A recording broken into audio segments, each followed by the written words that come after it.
5:44 on this Monday morning. It is Monday, so that means another segment of Let Lauren Do Your Job. That's right. Today we take a look at her experience as a registered labor nurse. That's right. Lauren joins us live in studio now, showing us just exactly what she learned. Hey, Lauren. Yes, good morning, guys. Now, as you can imagine, there was a lot that we can't actually have on camera and see. But for the nurses that do see everything, it's those experiences they have with the mothers that make the job all worth it. Probably about... We use a lot of soap in here. Working inside a hospital, you can imagine how important it is to keep everything clean and sterile. From washing your hands for 5 straight minutes to getting dressed in your scrubs, these are the very first tasks as a nurse or doctor. But I wasn't just any nurse. I was a nurse in the labor wing assisting mothers and their newborn babies.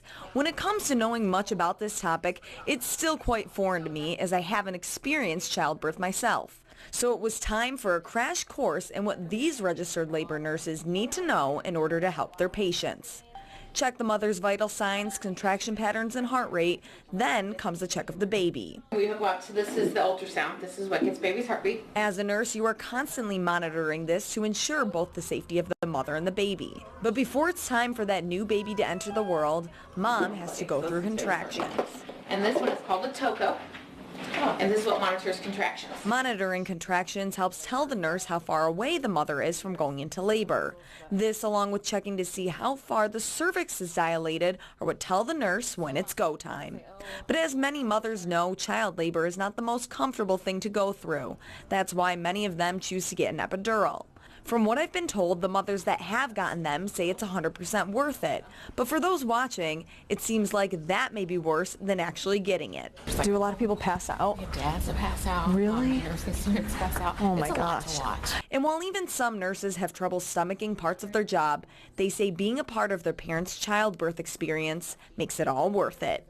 Breastfeeding help. Now, of course, for privacy reasons, we couldn't show the patient getting the epidural, but I could not believe how calm she was. Unfortunately, I didn't get to see any of the childbirths, but I did see many babies in the wing that were absolutely adorable. I'm just shocked. 5 minutes of scrubbing. I mean, I knew it was a long time, but yeah. to actually hear the set amount of time, 5 minutes, that's a long time. I have trouble doing anything for longer than like a minute, like let alone doing that. That must take a lot of, I mean, you got to do it. Was it kind of hard to do that?